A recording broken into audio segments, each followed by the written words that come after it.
Okay, if you're out in these dating streets, this mindset is killing you, bruh. I mean, literally, it's killing your dating life. Stop trying to compete with other men for women. This is an exercise in futility. Let me break down why competition is literally none. So men are predisposed to competition in so many ways. We compete for positions at work, we compete in sports, we even compete for the same positions on the same team to then compete with the other team. I've seen people compete for parking spaces, y'all, like let's race to see who can turn the wheels toward the space first.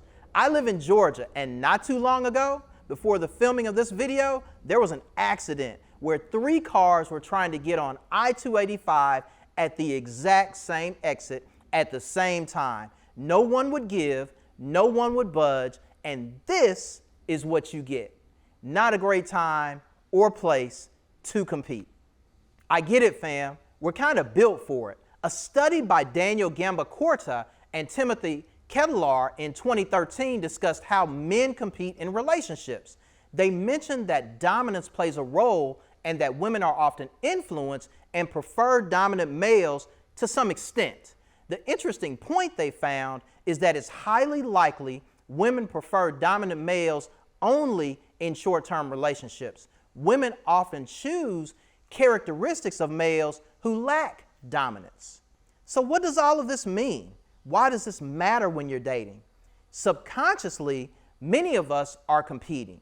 We think we're not good enough. We're comparing ourselves to some guy we know.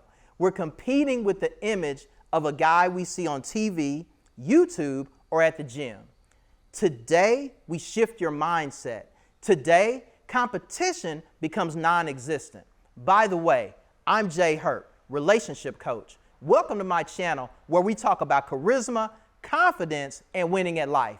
I'm going to show you how competition really doesn't exist. I'm pumped for this one, y'all. Let's get it.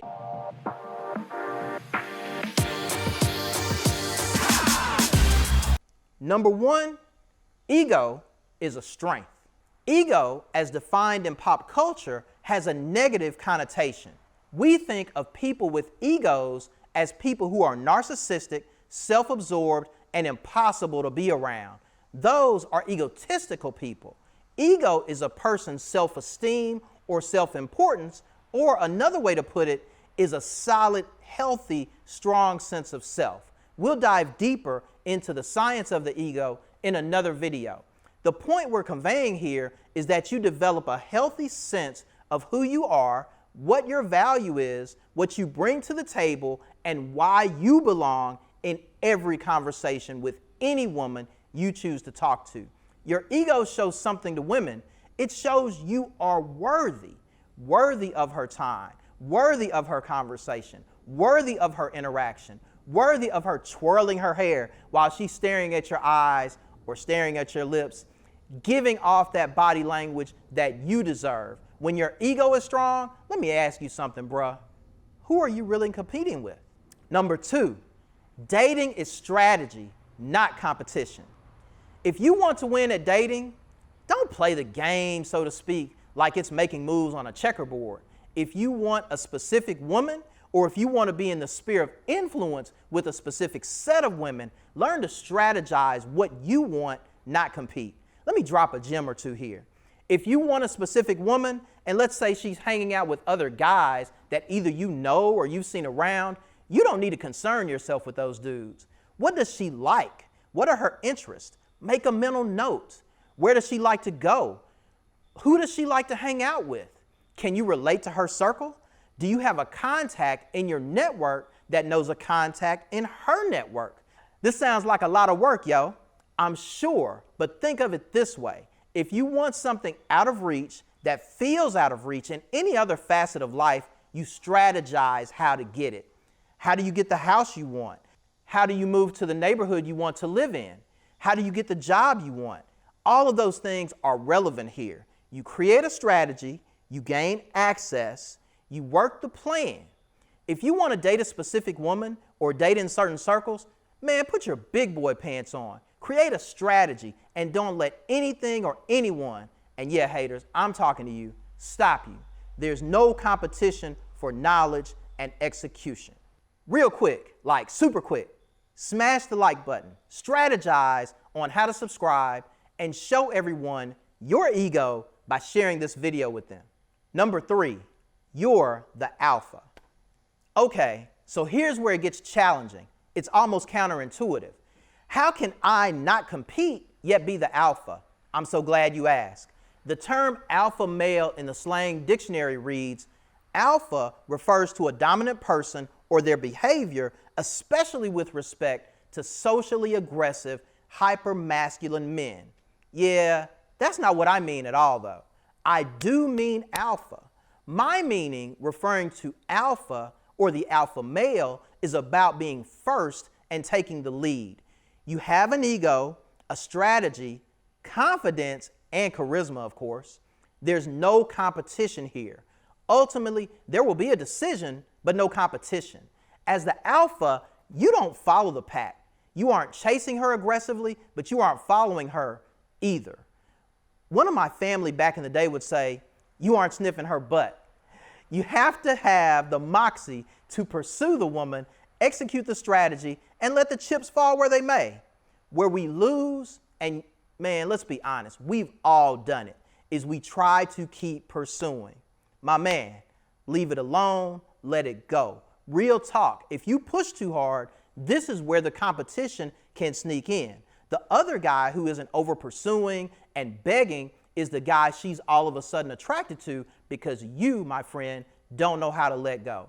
Bring your confidence and charisma on full display, but once you both agree to move forward or she doesn't want to move forward, man, keep it moving, keep living. If you're in her circle now, you don't have to leave that circle, just live your life. It's amazing the power of the alpha in a man when a woman sees him from a distance and she often realizes what she's missing. Number 4, being friends is dangerous. I know you're thinking, why is being friends dangerous? What is this dude talking about? If you decide not to move forward and you become friends, most likely, real talk, you still have feelings, and man, she's just down to be friends. That fact in and of itself is not a problem.